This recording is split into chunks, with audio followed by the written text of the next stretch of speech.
The thoughts that you call your thoughts are not your thoughts. They are the mind, not your mind, the mind. I know this sounds simplistic, but if you can start to identify that thoughts don't hurt you, it's the thoughts that are stressful that you believe that hurt you. It's no surprise that so many people today have a great deal of uncertainty about where life, the world, the economy is going.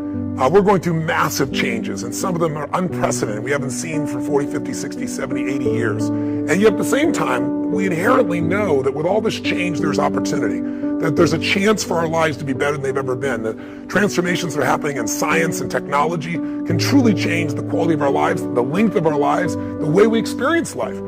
And yet, day to day, most people live, I think, with a great deal of foreboding, a great deal of uncertainty. And so I thought it might be nice to just drop in for a couple of minutes and give you a couple of triggers to remind you what I know you know in your heart. And that is, we are not made to survive, we're made to thrive. Human beings, our spirit, our capacity to adapt, our ability to grow, our ability to learn with lightning-like speed, our ability to find a way to serve others, that calling inside of us that we have as a parent or as a friend or someone who truly cares, when we put our fear aside because there's something we want to serve greater than ourselves, we all have that ability to find that passion in our life. Because we're always looking back, reliving the negative, we end up carrying around all this baggage that weighs us down. One of the best things we can learn to do is drop it, let it go. Whether it happened 20 years ago or 20 minutes ago, don't carry negative baggage from yesterday into today. You won't live a victorious life if you're always reliving what didn't work out, who hurt you, the mistakes you've made. The reason it's called the past is because it's over. It's done, it's history. Now do your part and let it go. I'm going to talk to you about just the simple core of what you and I are made for. We are not made to survive. We're not made to manage our pain or get through it. We're made to be creators of our lives.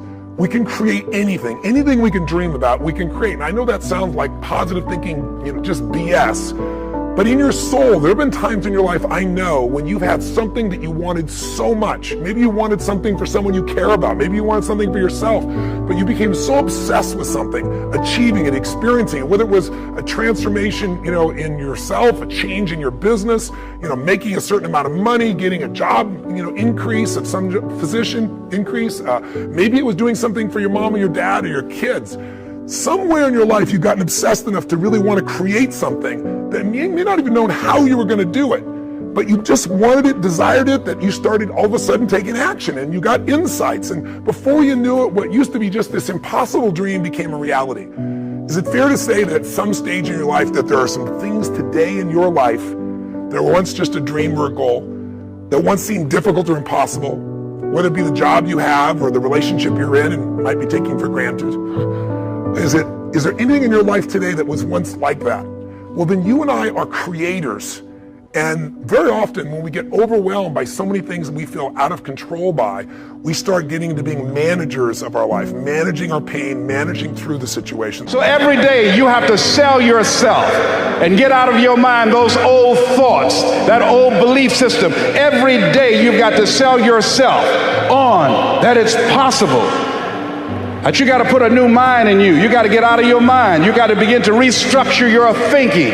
Every day, you've got to begin to recondition your mind. So my purpose here is to say, what does it take to thrive once again? The key to thriving is you've got to allow yourself to be able to take advantage of uncertainty. Yes, the world is uncertain right now. Uncertainty is change. Change is life. We both know that. We all know that. But if you and I are going to become masters, we have to understand that we don't have to work on change. Change is automatic. Progress is not. If you and I are going to make progress, whatever stage of the year you're looking at this, progress comes when you tell yourself the truth and you're able to feel the uncertainty and take action anyway. Here's an important point. Nothing works the first time. When you try something new, it probably won't work. When you try something new several times, it probably won't work. And the turning point in my life came when I would hear good ideas and I was so eager to be successful in selling. I would run out and try the ideas and they wouldn't work. I'd try a way of getting an appointment or answering an objection or closing a sale. It wouldn't work. And my natural response, and I think just to be disappointed. And then I realized nothing works, at least the first few times. So I decided I would try a new idea 5 or 10 times before I passed judgment on it. I would not just try it once and quit like most people do, and that changed my whole life. It was a turning point in my life because I realized from then on, if you've got a good idea and you've got a good goal and you want to double your income and improve the quality of your life, and you have to try new things in order to get new results, it's not going to work the first time. So you say, well, that didn't work, try something else and try something else and try something else. Now, if you try, only 2 things can happen. What are they? Succeed or fail. If you succeed, you do more of it. If you fail, you learn from it, get smarter, and try it again. So you cannot lose by taking action. You can only lose by not taking action. The thing that stops us all is fear. It's no surprise. Fear of failure, fear of rejection, fear of the unknown, fear of not looking good. And that fear we could translate into the simple thing of uncertainty. Now, when you look at someone who's incredibly successful, you look at someone who's truly a leader in their life or in their field, the one thing they have in common is they exude this sense of certainty. And where does that come from? Is it inborn? Are they lucky? Are things just going their way? No, great leaders know how to step in the uncertainty and bring the certainty to the situation. Most people in life, we really feel like the level of stress in our life comes to how much of life do you feel like you control, or how much does life control you? Do you tend to control more of what's going on, or events controlling you? It's very easy to have those events start to take control unless we take control of what's between our ears, our own mind. You see, what you and I focus on massively affects how we feel, whether we're thriving or surviving. If you focus on what you can't control, if you focus on the past, if you focus on what's missing from your life constantly, that pattern of focus will make you frustrated, overwhelmed, depressed. It won't even matter if you're, taking antidepressants. If you keep focusing on what you can't control, what's missing from your life, you're going to feel depressed still. You can take as many antidepressants as you want. Focus equals power. We've got to change ourselves. We've got to build a new image, a picture in our mind. We've got to see ourselves the way we want to be, and then we have to live with it. You go to the gym workout, that's what you do. You build a picture of how you want to see this arm, and you build that picture, and then you build the body. Well, you build the life in your mind. Take your pen and write out how you want to live. And always start by writing, I'm so happy and grateful now that. And the second you write it, you've got it intellectually. The moment you impress it upon your emotional mind, you've got it emotionally. And it's only a period of time till it manifests on the physical plane. Spirit works from a higher to a lower potential. If you want to thrive, you got to focus on what you can control. You got to focus on the difference you can make. You got to focus on what's already in your life that you're grateful for. And I have a little process here at the end that's my gift to you, which is just a simple ritual that can bring you back to this place. So one thing that leaders do is they focus on the things they want, they focus on what they can control, they focus on what they have a combination of gratitude, strength, and commitment. They really unleash the second element. They have a vision. They have something that they're after, something they want to create, something they want to contribute, something they want to give, something they want to make happen. And that's when you become a creator again instead of a manager of life. And it's easy to lose that sense of vision in your life through disappointments. Hey, we've all had them. You get all excited about something and then, life seems to crush it. Somebody betrays you. You betray yourself. You don't follow through, and then you don't trust yourself at the same level.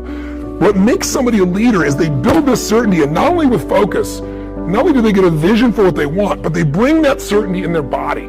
Because the infinite player understands sometimes you're ahead and sometimes you're behind. Sometimes your product is better and sometimes it's worse. The goal isn't to be the best every day. The goal isn't to outdo your competition every day. That's a finite construction. Finite players play to beat the people around them. Infinite players play to be better than themselves. To wake up every single day and say, how can we make our company a better version of itself today than it was yesterday? How can we create a product this week that's better than the product we created last week? We also have to play the infinite game. It's not about being ranked number one. It's not about having more followers on Twitter than your friends. It's not about outdoing anyone. It's about how to outdo yourself. It's about how to make sure that the work that you're producing is better than the work you produced before. You are your competition. And that is what ensures you stay in the game the longest. And that is what ensures you find joy. Because the joy comes not from comparison, but from advancement. Listen, if you've ever been to one of my live events, you know that one of the greatest things about, let's say, Unleash the Power Within is you go through a weekend where you literally train your nervous system to have certainty. I mean, how the heck do we get people to storm through fire? It's not about firewalking. It's about getting yourself to be able to take action in the areas of your life that normally you would more than hold back, where your brain would take over and say, I can't do this, are you crazy? Somebody else did it, but not me. What we do is get people in a state where you're going to follow through, where you're going to face your fear and do it anyway. And the way we do that, besides changing people's focus, showing you how to direct and control that focus, is also by learning how to use your body as the tool to change your state.